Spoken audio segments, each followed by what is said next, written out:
मोदी की एक ही गारंटी है, वो है मुसलमानों से नफरत।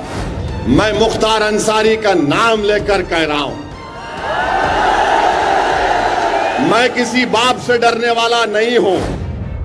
ओवैसी के अपने गढ़ हैदराबाद में इस बार वो जीत पाएंगे या नहीं, लेकिन अब वो पीएम मोदी को चुनौती देने के लिए वाराणसी पहुंच गए हैं। वो यहां मोदी के खिलाफ चुनाव लड़ रही पल्लवी पटेल के लिए रैली कर रहे हैं। एक तरफ जिस दिन पीएम मोदी रोड शो कर वाराणसी में नामांकन दाखिल करने की तैयारी कर रहे थे, तो उधर ओवैसी मुस्लिम वोटों को पल्लवी पटेल के पक्ष में एकजुट करने में जुटे थे। मैं मुख्तार अंसारी का नाम लेकर कह रहा हूं, मैं किसी बाप से डरने वाला नहीं हूं।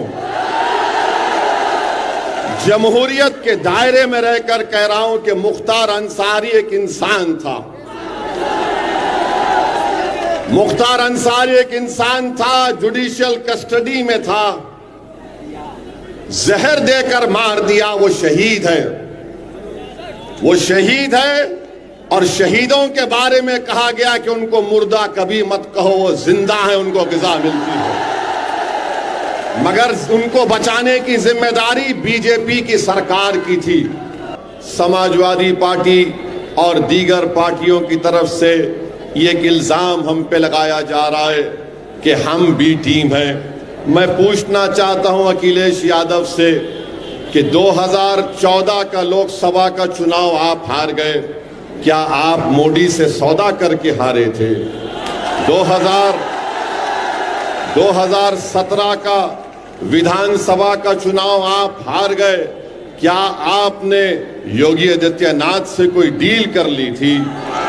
फिर 2019 का लोकसभा का चुनाव आया, फिर अखिलेश यादव हार गए। बताओ, क्या आपने कोई ऐसी डील कर ली थी कि आपके खिलाफ कोई इंक्वायरी ना हो?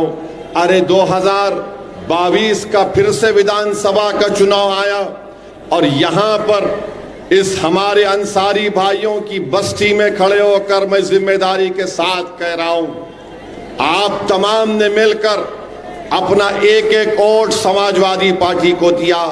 मगर बताइए, क्या समाजवादी और अखिलेश ने बीजेपी को इख्तियार से रोक सकी? आपने नहीं दिया समाजवादी पार्टी को वोट, बीजेपी को रोकने के लिए आप तमाम ने दिया। मगर इसके बावजूद भी समाजवादी पार्टी बीजेपी को इख्तियार में आने से रोक नहीं पाई। अब जब पार्लियामेंट के चुनाव के लिए पीडीएम बनाया गया तो इनके पेट में दर्द शुरू हो गया। अरे बताओ अखिलेश यादव, तुम्हारी जबान से लफ्ज मुसलमान नहीं निकलता। जब तुमसे पूछा जाता है कि बैकवर्ड क्लास के आरक्षण के बारे में बताओ, तो अखिलेश यादव कहते हैं मुझे पता नहीं है। जब मुसलमान के बारे में अखिलेश यादव से पूछा जाता है तो बोलते हैं कि मैंने लखनऊ में एक मॉल बनाया।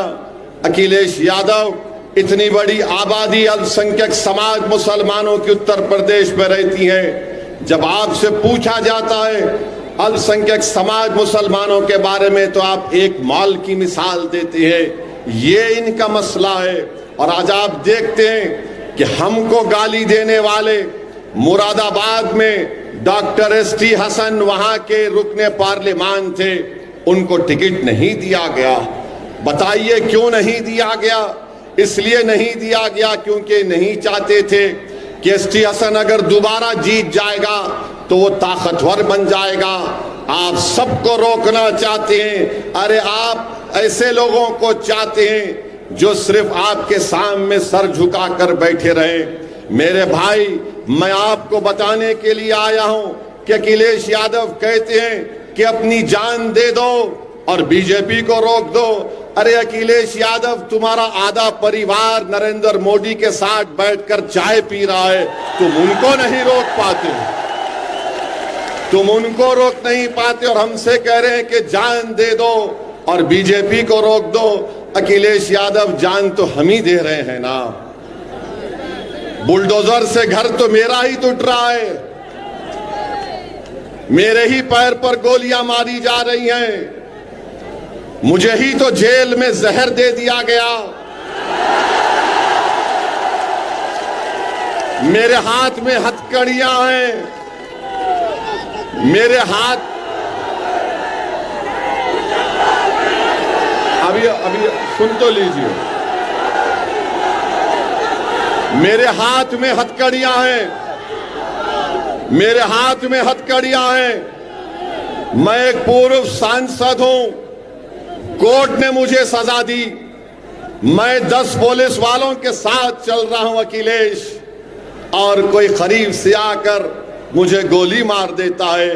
तुम्हारी जबान से उसका नाम नहीं निकला जिसका नाम अतीक था।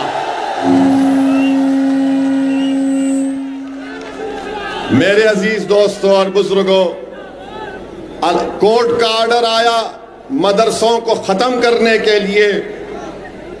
हजारों मदरसे मुतासिर हो गए, लाखों बच्चे मदरसे में पढ़ते, मगर समाजवादी पार्टी बोल नहीं सकती, अपने जबान से मदरसों का नाम नहीं ले सकती। और याद रखिए, समाजवादी पार्टी यही चाहती है कि आप भैया के लिए जान कुर्बान करो और दरी बिछाओ। हम पीडीएम आपसे कहने आई है कि आप मुत्तहदा तौर पर पीडीएम का साथ दीजिए, तो एक वक्त आएगा इंशाअल्लाह ताला अखिलेश यादव दरी भी बिछाएगा, आपके लिए जान भी कुर्बान करेगा। मोदी की एक ही गारंटी है, वो है मुसलमानों से नफरत। एक ही गारंटी है। मोदी की दूसरी गारंटी है कि मैं भारत के संविधान को बदलूंगा, क्योंकि जो संविधान बाबा साहेब अंबेडकर ने बनाया, मोदी उसको बदलना चाहते हैं। मोदी की दूसरी गारंटी, तीसरी गारंटी यह है कि ओबीसी समाज से, दलित समाज से आरक्षण को खत्म करके रख दिया जाए। याद रखो, जब पार्लियामेंट में जब नया बिल लाया जा रहा था ईबीसी के नाम पर, मैंने पार्लियामेंट में खड़े होकर यह कहा था, ये बाबा साहेब अंबेडकर के ख्वाबों के खिलाफ ये हुकूमत काम कर रही है। तो मोदी जी की गारंटी ये है। बड़ी बड़ी गारंटी की बात करते, अरे भारत के प्रधानमंत्री आप हैं, आप पसमानदा मुसलमान की बात करते हैं ना। ये पसमानदा मुसलमान का पावरलूम किसका है? पावरलूम पर मोदी जी कभी ध्यान नहीं दिए, बिजली की कीमत पर ध्यान नहीं दिए, मगर अब मोदी जी ने क्या कह दिया राजस्थान में कि भारत के 17 करोड़ मुसलमान घुसपैठी हैं और भारत के मुसलमान ज्यादा बच्चे पैदा करते हैं, और भारत के मुसलमानों को हमारी हिंदू माँ और बहनों का मंगलसूत्र छीनकर उनको दिया जाएगा। नरेंद्र मोदी, अगर आप बात मंगलसूत्र की करेंगे तो बात बहुत दूर तक जाएगी, मेरी जबान मत खोलाओ, बात बहुत दूर तक जाएगी। क्योंकि अगर तुम्हारे मुंह में जबान है तो मेरे मुंह में भी जबान है। पूरा शिजरा खोल सकता हूं मैं यहां पर, मगर एहतराम और अदब के दायरे में रहकर कह रहा हूं। अब आप, मैं पूछना चाह रहा हूं, इस बनारस की सरजमीन में खड़े होकर, क्या बिस्मिल्लाह खान घुसपैठी थे? बताओ, क्या आप घुसपैठी हैं? क्या आप घुसपैठी हैं? अगर घुसपैठी नहीं है तो हाथ उठाकर बताओ कम घुसपैठी नहीं है। वहां से हाथ नहीं उठ रहे, हाथ उठाइए जहां तक आवाज अल्लाह पहुंचा रहा है, और जोर से बोलिए कि हम घुसपैठी नहीं है। इस मुल्क को आजाद हमने करवाया। बोलो मेरे साथ, इस मुल्क को आजाद हमने करवाया। इस मुल्क में अंग्रेजों को हमने भगाया।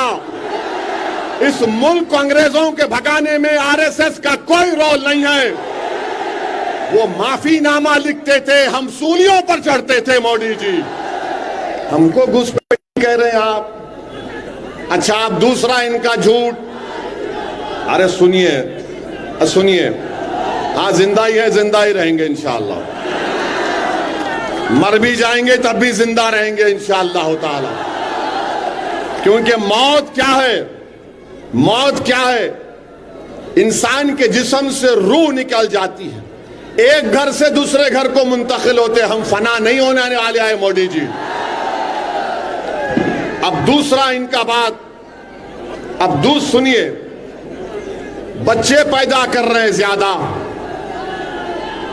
मोदी जी आपके 6 भाई है नहीं है, बताइए हमको।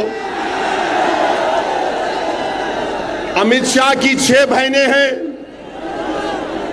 हाँ, अच्छा, जो आरएसएस के गोलवालकर है, मैंने सुना कि उनके 9-10 भाई बहन थे। मोदी जी कभी अपने गिरबान में झांक कर भी तो देख लो।